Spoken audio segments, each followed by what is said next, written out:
की इंदिरेकडे बघायला तिची आई पण नाही, तिचे आजोबा पण नाही, आणि या काळामध्ये इंदिरेला नेमकं शिक्षण कसं मिळतं आहे, इंदिरेवरती संस्कार कसे होत आहेत, याची काळजी जवाहरलाल नेहरूंना सारखी सतावत होती. आणि त्यातनं त्यांनी इंदिरा गांधींना तुरुंगातनं पत्र लिहिण्यास सुरुवात केली. हा त्यांचा ऐतिहासिक वास्तूकडे बघण्याचा जो दृष्टिकोन आहे तो ग्लिम्सेस ऑफ वर्ल्ड हिस्ट्रीमध्ये आपल्याला पदोपदी जाणवतो, प्रत्येक ठिकाणी जाणवतो. ज्या पद्धतीने ते बेबिलॉनचं वर्णन करतात, ज्या पद्धतीने ते ग्रीकचं वर्णन करतात, ज्या पद्धतीने ते रोमन साम्राज्यातल्या ऐतिहासिक वास्तूंचं वर्णन करतात, त्यांच्या मांडणीमधनं एक गोष्ट वारंवार दिसते की साम्राज्य कशी तयार झाली आणि साम्राज्य कशी धुळीला मिळाली याचं विश्लेषण ते करण्याचा प्रयत्न करतात. मुख्यतः नैनीतला तुरुंग आणि बरेलीतला तुरुंग इथे असताना त्यांनी ग्लिम्सेस ऑफ वर्ल्ड हिस्ट्रीची पत्र इंदिरेला पाठवली होती. आणि त्यावेळेस त्यांच्याकडे जे जे साहित्य उपलब्ध होतं त्याचं वाचन करून ते लिहायचे. मात्र आत्ताच नेहरूंच्या इच्छापत्राचं वाचन झालं आणि नेहरूंनी त्यांच्या इच्छापत्रामध्ये असं लिहिलेलं की त्यांची राख ही भारताच्या कानाकोपऱ्यामध्ये ती विसर्जित करण्यात यावी. नेहरू ज्या काही व्यक्तींमुळे प्रभावित झाले होते त्यांच्यापैकी एक रशियाचे व्लादिमीर लेनिन होते. आणि नेहरूंना हे पूर्णपणे ठाऊक होतं की व्लादिमीर लेनिन यांच्या पार्थिवाचं सोव्हिएत संघाने जतन केलेलं आहे आणि ते जतन करून त्यांचं पार्थिव तेव्हापासून आजपर्यंत मॉस्कोमध्ये ठेवण्यात आलेलं आहे. मात्र ज्या व्यक्तीमुळे नेहरू प्रभावित झालेले होते त्यांच्या पार्थिवाचं ज्या प्रकारे जतन करण्यात आलेलं आहे तसं आपल्या पार्थिवाचं जतन होऊ नये, ते करू नये याची तरतूद त्यांनी आपल्या इच्छापत्रामध्येच करून ठेवलेली होती. आणि यातनं नेहरूंचा बुद्धिप्रामाण्यवाद आपल्याला दिसून येतो. हा नेहरूंचा जो बुद्धिप्रामाण्यवाद आहे तो त्यांनी केलेल्या लिखाणामध्ये विशेषतः डिस्कव्हरी ऑफ इंडिया आणि ग्लिम्सेस ऑफ वर्ल्ड हिस्ट्री या दोन महाखंडांमध्ये आपल्याला प्रामुख्याने बघायला मिळतो. Glimpses of world history Jawaharlal नेहरूंनी लिहिलं त्यावेळेस त्यांचं वय 41 ते 44 वर्षांचं होतं. 3 वर्षांच्या कालावधीमध्ये त्यांनी 1000 पानांहून अधिक मोठा असा हा ग्रंथ लिहिला. आणि हा ग्रंथ त्यांना का लिहावा वाटला यामागे किमान 3 प्रेरणा त्यांच्या होत्या. पहिली तर ही की ज्या काळामध्ये ते होते 1931 ते 1934 या काळामध्ये त्यांनी ग्लिम्सेस ऑफ वर्ल्ड हिस्ट्री हा ग्रंथ लिहिला. हा जो काळ आहे ज्याला इतिहासकार EH कार हे 20 इयर्स क्रायसिस असं संबोधतात की जागतिक इतिहासातला 20 वर्षांचा संकट काळ हा होता. प्रथम महायुद्ध संपल्यापासून ते द्वितीय महायुद्ध सुरू होण्यापर्यंत 1919 ते 1939 असा हा 20 वर्षांचा कालावधी. आणि त्या 20 वर्षांच्या कालावधीच्या अगदी मध्ये 1930-31 मध्ये नेहरूंनी ग्लिम्सेस ऑफ वर्ल्ड हिस्ट्री लिहिण्यास सुरुवात केली. कारण जगामध्ये एवढ्या प्रचंड उलथापालथी होत होत्या, एवढी प्रचंड अनिश्चितता होती की त्या कालावधीमध्ये जग खरोखर कसं आहे, आज जग जिथे आहे तिथे जग कसं पोहोचलेलं आहे याची कुतूहलता स्वतः नेहरूंना होती. आणि त्यांना त्याचा शोध घ्यायचा होता की वेगवेगळी राष्ट्र जी तयार झालेली आहेत, वेगवेगळ्या राष्ट्रांनी आतापर्यंत ज्या भूमिका घेतलेल्या आहेत, आज जागतिक राजकारण ज्या स्थितीमध्ये आहे तो काळ होता जिथे द ग्रेट डिप्रेशन आर्थिक महामंदी नुकतीच आलेली होती 1929-30 मध्ये अमेरिकेमध्ये. आणि जग त्या आर्थिक महामंदीमधून पूर्णपणे बाहेर सुद्धा आलेलं नव्हतं.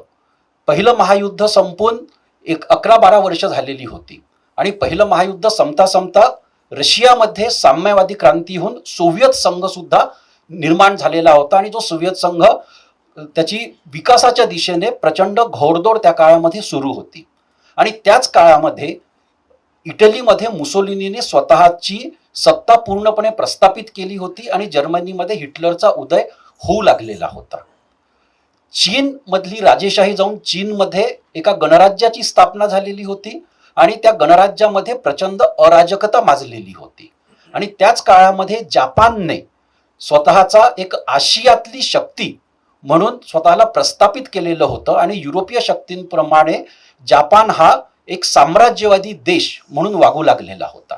आणि या सर्व परिस्थितीमध्ये आपण जगाकडे कसं बघावं, जगाच्या इतिहासाकडे आणि जगाच्या प्रवासाकडे कसं बघावं याचं कुतूहल आणि याची जिज्ञासा नेहरूंमध्ये प्रचंड होती.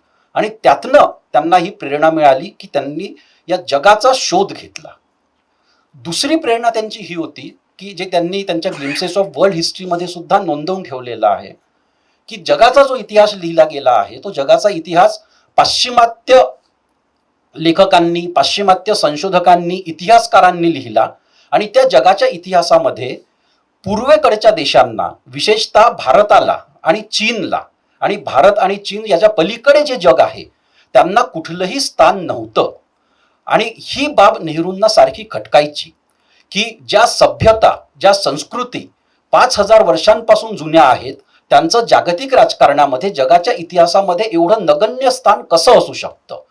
ज्या सभ्यतांचा, संस्कृतींचा, लोकांचा हा जगातल्या बऱ्याच देशांसोबत 5,000 पेक्षा जास्त वर्षांपासून व्यापार सुरू होता, त्यांचं जागतिक स्थान इतकं नगण्य कसं असू शकतं. आणि म्हणून भारतीयांनीच जगाचा इतिहास लिहिला तर तो कसा असेल हे सुद्धा नेहरूंना जगाला दाखवून द्यायचं होतं. की पाश्चिमात्यांनी लिहिला त्यामध्ये भारताचं स्थान नगण्य होतं, पण एक भारतीय ज्यावेळेस जगाचा इतिहास लिहिल त्यामध्ये पाश्चिमात्यांचं स्थान, इतर प्रदेशांचं स्थान, इतर साम्राज्यांचं स्थान काय असेल हे सुद्धा नेहरूंना दाखवून द्यायचं होतं. आणि ते त्यांनी अत्यंत बुद्धिप्रामाण्यवादाप्रमाणे ज्याचं जेवढं स्थान होतं, ज्याची जेवढी कामगिरी होती, ज्याची जेवढी शक्तीस्थळं होती ती प्रत्येकाची दाखवत त्यांनी जगाचा इतिहास कसा उलगडला हे दाखवून दिलं. आणि तिसरी प्रेरणा त्यांची होती, ती तिसरी प्रेरणा ही होती की तुरुंगात असताना त्यांची कन्या इंदिरा ही घरी होती. 12-13 वर्षांची इंदिराची आई कमला, तिचं आजारपण त्या काळामध्ये सुरू झालेलं होतं. आणि इंदिराचे वडील आजोबा मोतीलाल नेहरू हे सुद्धा, यांचं आजारपण सुद्धा त्या काळामध्ये सुरू झालेलं होतं. आणि अशा या काळामध्ये की इंदिरेकडे बघायला तिची आई पण नाही, तिचे आजोबा पण नाही, आणि या काळामध्ये इंदिरेला नेमकं शिक्षण कसं मिळतं आहे, इंदिरेवरती संस्कार कसे होत आहेत याची काळजी जवाहरलाल नेहरूंना सारखी सतावत होती. आणि त्यातनं त्यांनी इंदिरा गांधींना तुरुंगातनं पत्र लिहिण्यास सुरुवात केली. आणि त्यांनी 3 ते 4 वर्ष तुरुंगातून सतत जी पत्र लिहिली ती पत्र म्हणजे ग्लिम्सेस ऑफ वर्ल्ड हिस्ट्री. 3 वर्षांच्या कालावधीमध्ये 160हून अधिक पत्र जवाहरलाल नेहरूंनी इंदिरा गांधींना लिहिली. आणि तिथे मानवाची उत्क्रांती कशी झाली इथपासून सुरुवात करत 1933 मध्ये हिटलर कसा जर्मनीमध्ये प्रस्थापित झाला आहे इथपर्यंतचा इतिहास त्यांनी 12-13 वर्षांच्या इंदिरेला उलगडवून दाखवला. हे साधं काम नव्हतं. एकतर 12-13 वर्षांच्या मुलीला हा सर्व जगाचा इतिहास समजावा याची काळजी त्यांना घ्यायची होती, ती काळजी ते घेत होती. त्याचप्रमाणे त्यांना याची सुद्धा जाणीव होती की ते भारतीय राष्ट्रीय चळवळीतील एक महत्त्वाचे नेते आहेत आणि ते जे लिहित आहेत त्याचा भारताच्या स्वातंत्र्य आंदोलनावर परिणाम होणार आहे आणि भारताकडे जग कसं बघतं तो दृष्टिकोन सुद्धा त्यांच्या लिखाणामधून कुठे ना कुठे विकसित होत जाणार आहे. आणि ती काळजी सुद्धा त्यांना त्यांच्या लिखाणामध्ये घ्यायची होती, जे आपल्याला पदोपदी जाणवतं. आणि तुरुंगात असताना त्यांच्याकडे जी सामग्री होती ती सामग्री मर्यादित होती. पुस्तकं त्यांना मिळायची, मात्र त्यांना जे पुस्तक वाचायला हवं आहे ते पुस्तक मिळेलच याची खात्री नसायची. मुख्यतः नैनीतला तुरुंग आणि बरेलीतला तुरुंग इथे असताना त्यांनी ग्लिम्सेस ऑफ वर्ल्ड हिस्ट्रीची पत्र इंदिरेला पाठवली होती. आणि त्यावेळेस त्यांच्याकडे जे जे साहित्य उपलब्ध होतं त्याचं वाचन करून ते लिहायचे. मात्र जे साहित्य उपलब्ध होतं ते इतकं मर्यादित होतं की त्यांनी त्यांच्या शिक्षणामध्ये किंवा आधीच्या जीवनामध्ये जे वाचन केलं होतं त्या वाचनाचा आधार घेत त्यांनी मुख्यतः ही पत्र लिहिली. आणि त्यातले अगदी मायन्यूट डिटेल्स, अगदी छोट्या छोट्या गोष्टी इतिहासातल्या सुद्धा त्यांनी त्या पत्रामध्ये नोंदवून ठेवलेल्या आहेत. आणि त्यातनं दिसतं की जवाहरलाल नेहरूंचं वाचन सुद्धा किती प्रचंड होतं. एका पत्रामध्ये ते लिहितात की 1920-21 मध्ये म्हणजे अगदी तरुण जवाहरलाल ज्यावेळेस स्वातंत्र्य चळवळीत आले होते त्यावेळेस पहिल्यांदा ज्यावेळेस त्यांनी तुरुंगवास भोगला, तो तुरुंगवास भोगत असताना त्यांनी एका इंग्रज इतिहासकाराचं रोमन इतिहासावरचं पुस्तक त्यांनी वाचायला घेतलं होतं. ते पुस्तक त्यांना अत्यंत आवडलेलं होतं. आणि 10 वर्ष आधी वाचलेल्या पुस्तकाचे दाखले ते 10 वर्षानंतर इंदिराला लिहिलेल्या पत्रांमध्ये ते देत होते. आणि त्यात ते असंही लिहितात की ते पुस्तक मी पूर्ण वाचू शकलो नाही कारण ते पुस्तक संपत आलं, तशी माझी तुरुंगातनं सुटका झाली आणि त्याच्यानंतर परत मला लवकर ते पुस्तक मिळालं नाही. आणि त्यात त्यांना रोमन इतिहासाबद्दल त्यांनी जे जे वाचन केलेलं होतं त्यातला बराचसा भाग त्यांनी त्यांच्या पत्रांमध्ये उद्धृत केलेला आहे. ग्लिम्सेस ऑफ वर्ल्ड हिस्ट्री वाचताना ज्या गोष्टी ठळकपणे जाणवतात त्यातली एक अत्यंत महत्त्वाची गोष्ट अशी आहे आणि अत्यंत कौतुकास्पद गोष्टी अशी आहे की वयाच्या 40व्या वर्षापर्यंत जवाहरलाल नेहरूंनी अख्खा भारत पादाक्रांत केला होता आणि जगातल्या सुद्धा बहुतेक शहरांना बहुतेक देशांना त्यांनी भेटी दिल्या होत्या आणि त्या शहरांचं त्या देशांचं त्या प्रदेशांचं ऐतिहासिक महत्त्व काय आहे केवळ आजच्या काळातलं नाही, केवळ 100 वर्ष आधीचं नाही, तर 1000 वर्ष आधी, 2000 वर्ष आधी, 3000 वर्ष आधी तिथे काय काय घटना घडलेल्या होत्या त्या त्यांनी त्या शहरामध्ये जाऊन नोंदवलेल्या होत्या. आणि तुरुंगात जाण्याच्या काही वर्ष आधीच ते इंदिरा गांधीला घेऊन ते ज्यावेळेस युरोपमध्ये गेले होते त्यावेळेस त्यांनी इंदिरेला सुद्धा अशा बऱ्याच जागा दाखवल्यात ज्यांचं प्रचंड ऐतिहासिक महत्त्व होतं आणि त्याचा उल्लेख सुद्धा ते त्यांच्या पत्रांमध्ये करतात. त्यांनी ऐतिहासिक वास्तू ज्या नजरेतनं बघितल्या ते सुद्धा आपल्याला ग्लिम्सेस ऑफ वर्ल्ड हिस्ट्रीमध्ये पदोपदी आपल्याला जाणवतं. एका ठिकाणी ते लिहितात की बाबरानंतर मुघलांचं शासन शेरशहाने मुघलांना पदच्युत केलं आणि बाबरचा जो मुलगा होता हुमायूं त्याला दिल्ली सोडून पळून जावं लागलं आणि त्याच्या जागी दिल्लीचा जो सुलतान झाला होता शेरशहा तो बिहारमधनं आलेला होता आणि त्याने दिल्लीची गादी अत्यंत उत्तम प्रकारे सांभाळली आणि 5 वर्ष त्यांनी दिल्लीवर शासन केलं. मात्र त्याचं अकाली निधन झालं. त्याचं अकाली निधन जर नसतं झालं तर कदाचित हुमायूं परत येऊ नसता शकला आणि त्यानंतर अकबर सुद्धा भारतामध्ये आला नसता.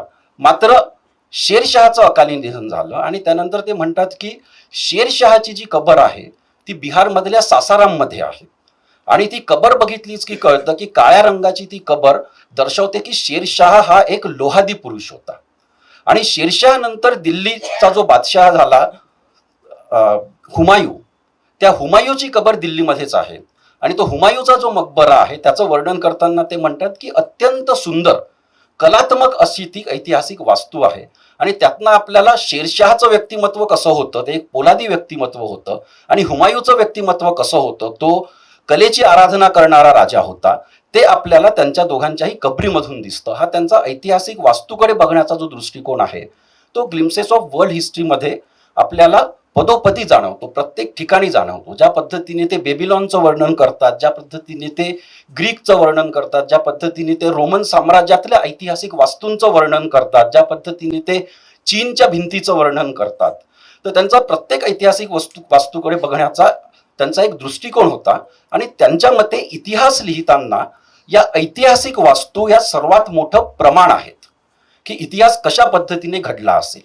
ते एकमात्र प्रमाण नाही, मात्र ते अत्यंत महत्त्वाचं प्रमाण आहे आणि त्यामुळे अशा ऐतिहासिक वस्तूंवरती काय कोरलेलं आहे, अशा ऐतिहासिक वस्तूंवरती कोणती विधानं केलेली आहेत, तिथे कोणती भाषा वापरण्यात आलेली आहे, तिथनं कोणती कला आपल्याला दिसते, हे सर्व ते त्यांच्या पुस्तकामधून दाखवतात की ग्रीक ज्या वास्तू होत्या तिथे कशा प्रकारच्या कला दिसायच्या आणि त्यानंतर मग रोमन साम्राज्यामध्ये कशा प्रकारच्या कला दिसायच्या आणि ज्यावेळेस अरब साम्राज्य प्रस्थापित झालं त्यावेळेस इराकमध्ये, बेबिलॉनमध्ये, सिरियामध्ये कशा प्रकारच्या कला आपल्याला दिसल्यात आणि त्या तिथल्या वास्तूंमधून कशा संपूर्ण जगाला दिसल्यात हे नेहरूंनी अगदी स्पष्टपणे त्यांच्या पुस्तकामध्ये मांडून दाखवलेलं आहे.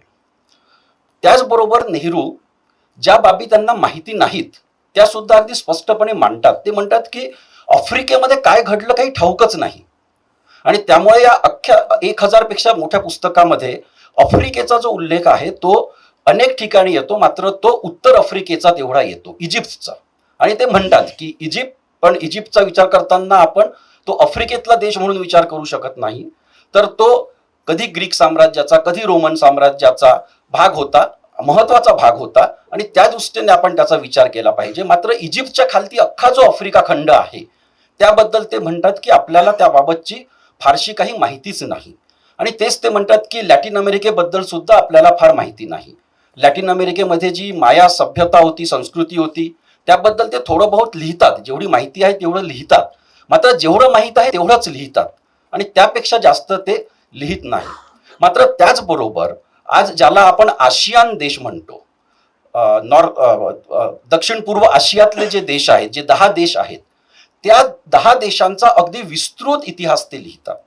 आणि त्या 10 देशांचा विस्तृत इतिहास लिहिताना ते अगदी असं दाखवून देतात की त्या 10 देशांवरती दक्षिण भारतातल्या राजांनी कशा पद्धतीने तिथे स्वतःच्या वसाहती स्थापन केल्यात आणि त्या वसाहतींच्या माध्यमातून भारतीय संस्कृती ही आशियान देशांमध्ये, दक्षिण पूर्व आशियामध्ये पसरली आणि कित्येक शतके ती संस्कृती त्या देशांमध्ये होती आणि अनेक साम्राज्य त्या संस्कृतींनी दक्षिण पूर्व आशियामध्ये तयार केलेली आहेत.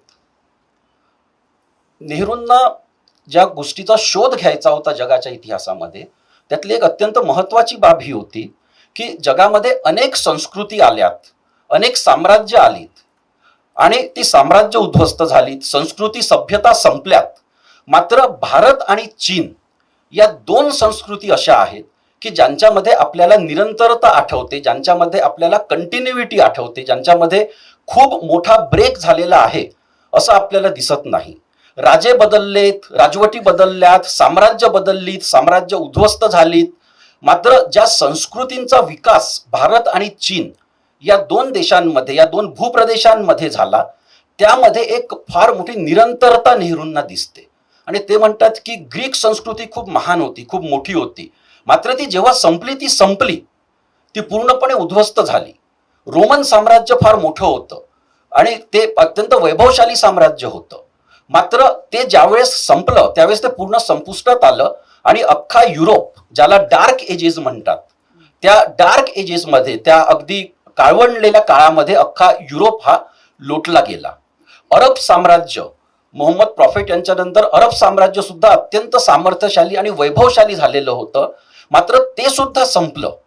आणि हा जो ब्रेक येतो तो त्यांना भारत आणि चीन या 2 देशांच्या बाबतीमध्ये त्यांना तो दिसत नाही.